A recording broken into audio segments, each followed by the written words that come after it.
అండి, welcome to Bharat special. నేను మీ భారతి. ఎలా ఉన్నారండి అందరూ? నేనైతే చాలా చాలా బాగున్నాను. అండ్ మీ అందరూ కూడా చాలా బాగుంటారని కోరుకుంటున్నాను. ఈరోజు అయితే స్పెషల్గా ఫాదర్స్ డేకి దమ్ బిర్యానీ ప్రిపేర్ చేసామండి. అండ్ చాలా బాగా ఎంజాయ్ చేసామన్నమాట ఈ దావత్ పులావ్ రైస్తో.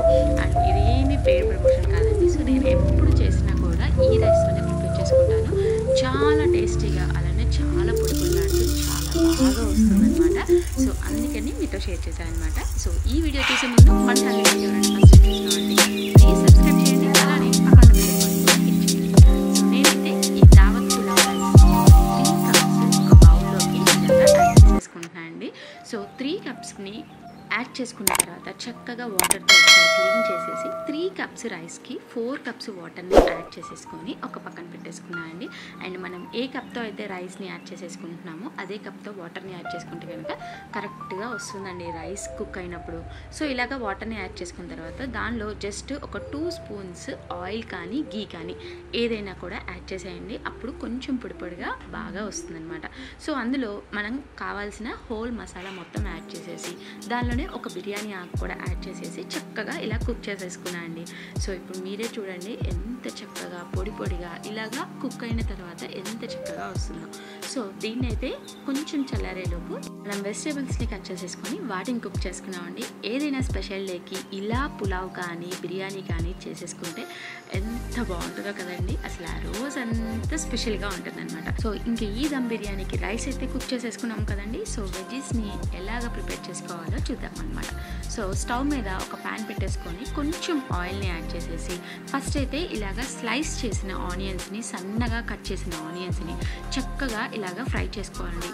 సో ఎక్కువ ఆయిల్ని యూజ్ చేయకుండా ఇలా తక్కువ ఆయిల్లో మీరు ఇలా కలుపుతూనే ఉన్నారంటే చక్కగా లో టు మీడియం ఫ్లేమ్లో పెట్టుకొని ఫ్లేమ్ని ఇలా చక్కగా గోల్డెన్ కలర్ వచ్చే వరకు కూడా వేయించుకొని చక్కగా మొత్తం కూడా ఇలాగా ఒక నెట్లోకి తీసేసుకొని చక్కగా ఒక పక్కన పెట్టేసేసుకొని ఇప్పుడు చక్కగా మనకి ఆనియన్స్ అన్నీ వేగిపోయాయి కదండి. సో ఇప్పుడు సేమ్ అదే ప్యాన్లో నేను ఇంకా 2 స్పూన్స్ నెయ్యిని యాడ్ చేసుకున్నాను అండి. సో నెయ్యి కొంచెం వేడైన తర్వాత దాల్చిన చెక్క, ఇలాచి అండ్ అలానే బ్లాక్ జీరా, దాంతోపాటు కొంచెం లవంగం ఇవన్నీ కూడా యాడ్ చేసేసుకొని చక్కగా అవి వేగిపోయిన తర్వాత ఇలా చాప్ చేసిన ఆనియన్స్ని కూడా యాడ్ చేసేసుకొని కొంచెం పచ్చి వాసన పోయే వరకు వేయించుకున్న తర్వాత 1 స్పూన్ అల్లం వెల్లుల్లి పేస్ట్ కూడా యాడ్ చేసేసుకొని చక్కగా దీని స్మెల్ కూడా బాగా వేగే స్మెల్ వచ్చే వరకు కూడా చక్కగా ఇలా వేయించుకున్న తర్వాత ఇప్పుడు దీనిలోకి మనకి ఏ వెజ్జెస్ కావాలంటే ఆ వెజ్జెస్ని యాడ్ చేసేసుకోవచ్చండి. సో మెయిన్లీ అయితే క్యారెట్ అండ్ దాంతోపాటు క్యాప్సికమ్. నేనైతే ఇక్కడ 1 కప్పు క్యారెట్, 1 కప్పు క్యాప్సికమ్, అలానే కొంచెం ఆలూని కూడా యాడ్ చేస్తున్నాను. మీరు ఇంకా కొంచెం కావాలంటే ఇంకొన్ని ఆలూని కూడా యాడ్ చేసేసుకోవచ్చు. దాంతోపాటు ఒక 2 టొమాటోస్, స్మాల్ సైజ్లో ఉన్న టొమాటోస్ అనమాట. సో ఇలానే 2 టొమాటోస్ని యాడ్ చేసేసి ఒక్కసారి బాగా కలిపి పెట్టేసుకున్న తర్వాత ఇందులోనే కొంచెం పచ్చి బఠానీని కూడా యాడ్ చేస్తున్నానండి. సో మా పిల్లలకైతే మటన్ ఉంటే కొంచెం ఇష్టంగా తింటారనమాట. సో ఇలానే చక్కగా మటన్ని కూడా యాడ్ చేసేసి లైట్గా సాల్ట్ని యాడ్ చేస్తున్నానండి. ఓన్లీ వెజ్జెస్కి కుక్ చేసుకోవడానికి మాత్రమే ఇలా కొంచెం సాల్ట్ యాడ్ చేసేసి బాగా ఒకసారి కలిపేసేసుకొని మూత పెట్టేసుకొని కుక్ చేసేసుకోవాలండి. సో అప్పుడే మనకి కొంచెం త్వరగా కుక్ అయిపోతాయి అనమాట. సో ఈలోపు మనం ఒక బౌల్ తీసేసుకొని ఒక 1/2 కప్పు పెరుగుని యాడ్ చేసేసుకొని ఇందులోనే తగినంత ఉప్పు అండ్ అలానే కారం అయితే సో ఎవరి ఇండివిజువల్ రిక్వైర్మెంట్ మీద వాళ్ళు యాడ్ చేసేసుకోండి. ఎందుకంటే నేను ఇక్కడ జస్ట్ ఓన్లీ 1.5 స్పూనే యాడ్ చేశాను అనమాట. సో ఎక్కువ అయితే తినరనేసి. సో ఇలాగా కొంచెం కారం అయితే ఎక్కువగానే పడుతుందండి కొంచెం స్పైసీగా తినే వాళ్ళకి.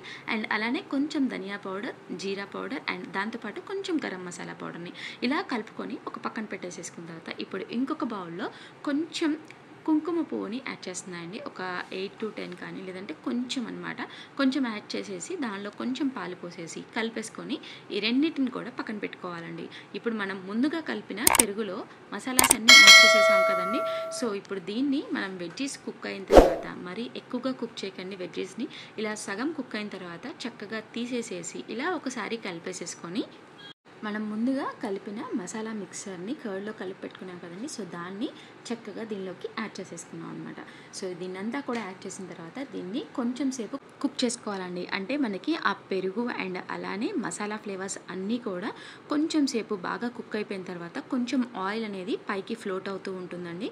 సో నేను అది కూడా త్వరగా అయిపోవడానికి కొంచెం మూత పెట్టేసేసి ఒక 5 to 10 మినిట్స్ పాటు చక్కగా ఇలా కుక్ చేసుకున్నాను. చూడండి మొత్తం కూడా పట్టేసేసి మంచి స్మెల్ వస్తుందన్నమాట. ఆ మసాలా స్మెల్ అండ్ అలానే పెరుగులో కొంచెం ఉడికితే కనుక కొంచెం స్మెల్ వస్తుంది కదండి. సో అలాగా మంచి స్మెల్ వచ్చిన తర్వాత ఇప్పుడు ఒక బౌల్ తీసేసుకొని మనం ముందుగా కుక్ చేసుకున్న కూరగాయల మిక్స్చర్ని అంతా కూడా ఇలా ఒక లేయర్ లాగా యాడ్ చేస్తున్నాయండి. అండ్ ఇలా ఒక లేయర్ లాగా యాడ్ చేసిన తర్వాత మనం ముందుగా కుక్ చేసి పెట్టుకున్న రైస్ని ఒక హాఫ్ వరకు ఇంకొక లేయర్గా యాడ్ చేసేసుకుంటున్నాను అండి. సో మీకు కనుక వెజ్జీ మిక్సర్ ఎక్కువగా ఉంటే ఒక 3-4 లేయర్స్గా కూడా యాడ్ చేసేసుకోవచ్చండి. సో మనం చేసుకునే వెజ్జీ మిక్సర్ మీద డిపెండ్ అయి ఉంటుంది అనమాట లేయర్స్ని యాడ్ చేయడం వల్ల. సో ఇలాగా సగం వరకు రైస్ని ఫిల్ చేసిన తర్వాత దీనిపైన ఇంకొక లేయర్ కూరగాయలతో చేసిన మిక్స్చర్ని కూడా యాడ్ చేసేసుకున్న తర్వాత ఇప్పుడు దీనిపైన ఇంకొక లేయర్ రైస్ని యాడ్ చేస్తున్నాయండి.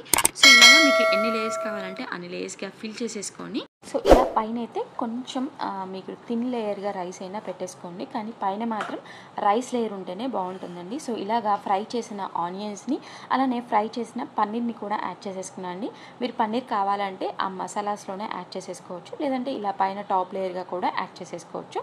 సో ఇలా యాడ్ చేసిన తర్వాత మనం ముందుగా కొంచెం కుంకుమ పువ్వు పాలని కలిపి పెట్టుకున్నాం కదండి, దీన్ని ఒక 2-3 స్పూన్స్ యాడ్ చేసేసి ఇలా ముందుగా హీట్ చేసేసుకొని ప్యాన్ని దానిపైన మనం రైస్ పెట్టిన బౌల్ని కూడా పెట్టేసేసుకొని సో బాగా ఒక 5 to 10 మినిట్స్ పాటు లేదంటే ఒక 15 to 20 మినిట్స్ పాటు ఇలాగ దమ్ పెట్టేసేసుకొని మీకు ఇంకా స్మోకీ టెక్స్చర్ కావాలి అనుకుంటే కనుక లోపల చిన్న ప్రమిద లాంటిది పెట్టేసి ఒక సాంబ్రాణి టైప్ అలా పెట్టేశారంటే స్మోకీ స్మెల్ కూడా చాలా బాగా వస్తుందండి. సో ఇలాగా చూసారా ఎంత బాగా కుక్ అయిపోయిందో.